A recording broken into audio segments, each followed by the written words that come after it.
বিভিন্ন ব্যবসায়ী সংগঠনে যারা নেতৃত্ব দিচ্ছেন, বিভিন্ন কারণে তারা দলীয় প্রাধান্য পাওয়াতে আজকে তারা আগে প্রতিনিধিত্ব করতে পারছে না। এটা একটা চরম সংকট দেখা দিয়েছে। আর একটা সংকট, আমাদের বর্তমান যে ব্যবসা প্রতিষ্ঠান তিলে তিলে করা, যেটা সন্তানের চেয়েও পুরাংশে কম না, তার উপরে আঘাত আসছে, সেই ব্যবসা আমরা পরিচালনা করতে পারছি না। এই দুটো সমস্যা প্রাধান্য।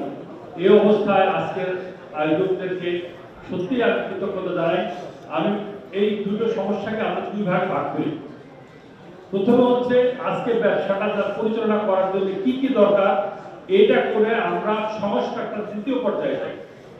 এখন দুইটা যদি আমরা একসাথে করি তাহলে কিন্তু আমাদের সমস্যা এলোমেলো হয়ে যাবে।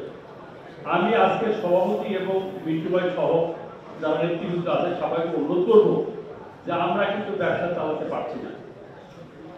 4 তারিখে আমাদের ফ্যাক্টরি, যেমন আমার ভাই নাসির ভাই ফ্যাক্টরির পাশাপাশি একই দেওয়া, আমাদের ফ্যাক্টরি ভাঙচুর হচ্ছিল, ফুটছিল। আর এক জায়গায় আমার ফ্যাক্টরি ফুটছে, জসিম ভাই ফ্যাক্টরি ফুটছে। এমন কোন জায়গায় নাই ভোট করিনি। মহামান্য রাষ্ট্রপতি থেকে শুরু করে নবম ডিভিশনের জিওসি থেকে ফোন করে থানা ফোন করে যে আমার 3000 লোক গ্রেফতার করে রাখছে। আমার যে কোনো সময় পাড়া জীবন ভাই আমার জীবন দাদার বেঁচে থাকে, এটা আমাকে তো যাই হোক, আমার এই বক্তব্যের শুরুতে আমি সর্বাঙ্গে শ্রদ্ধা জানাই জনাব আবু সাইদ এবং মুগ্ধ সহ যারা শহীদ হয়েছেন আর যারা আহত হয়ে এখনো হসপিটাল আছে তাদের প্রতি শ্রদ্ধা জানাই। তাদের কারণেই আজকে অনেকে আমরা মুক্তভাবে কথা বলতে পারছি। যাই হোক, আমি যে জিনিসটা সবচেয়ে বেশি প্রাধান্য দিচ্ছি, আমরা যারা বিদেশের সাথে কাজ রপ্তানি করি সেসব দেশ খুব আতঙ্কিত, তারা তাদের পণ্য ঠিক মতো পাবো কেনা। কারণ 2বার কারফিউ হয়ে গেছে, ভাঙচুর হয়েছে, অগ্নিসংযোগ হয়েছে, তারা কিন্তু আতঙ্কিত। এবং বিদেশি অনেক গণমাধ্যম আমাদের এটা ফ্ল্যাট করে ফলাফল করছে, যাতে বাংলাদেশে কালকেও আমার জুম মিটিং আছে, আজকেও এখান থেকে জুম মিটিং করবো। আমরা নিশ্চিত করছি যে দেখেন, সেনাবাহিনী নিরাপত্তা সমস্ত দায়িত্ব নিয়েছে, আমাদের পুলিশ বাহিনী ধীরে ধীরে তারা দায়িত্ব গ্রহণ করছে, সহসাই সমাধান হয়ে যাবে। আমি বলছি দেখো, এইটা ইলেকশনটা এখনো তো বলা যায় না, এটা পলিটিক্যাল ব্যাপার, তবে তোমার কেয়ারটেকার গভর্নমেন্ট আমার মাল যাওয়া আসা নিশ্চিত করবে, তোমার পণ্য তুমি ঠিক মতো পাবা। এইটা কিন্তু এখনো তারা বিশ্বাস করতে পারছে না। আমি সভাপতি সহ মিন্টু ভাই সহ নেতৃবৃন্দ অনুরোধ করবো, অনতিবিলম্বে আপনারা আমাদের অন্তর্বর্তী সরকারের প্রধান জনাব ইউনূসের সাথে আপনারা ডক্টর ইউনূস স্যারের সাথে দেখা করেন। তার কাছ থেকে একটা মেসেজ যাওয়া দরকার ন্যাশনাল এবং ইন্টারন্যাশনালি, যে আমরা দেশ সুস্থ আছে, আইন শৃঙ্খলা ফিরে আসছে এবং আপনাদের বিদেশের সাথে আমাদের সম্পর্ক ভালো আছে, আমাদের পণ্য রপ্তানিতে অসুবিধা হবে না। এর মধ্যে আমাদের যে অর্ডার ছিল সেই অর্ডার থেকে 20% কিন্তু শিপমেন্ট হয়ে অন্য দেশে চলে গেছে। তারা বলছে আমরা সমস্ত ডিমটা একটা পার্সেল আসতে চাই। এটা কিন্তু আমরা ক্ষতিগ্রস্ত, রপ্তানি কিন্তু সাংঘাতিকভাবে ক্ষতিগ্রস্ত হবে।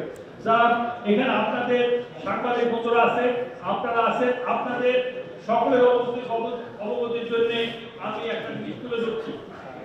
সেটা হলো আমাদের পার্শ্ববর্তী দেশ ভারত, সেখানে যাতে মানুষ বিনিয়োগ করে, দেশীয়রা এবং বিদেশিরা, তার জন্য কি কি সুযোগ দিচ্ছে এটা আপনি ইন্ডিয়ার ওয়েবসাইটে গেলে দেখবেন, লেখা আছে। সেখান থেকে আমি নিয়েছি।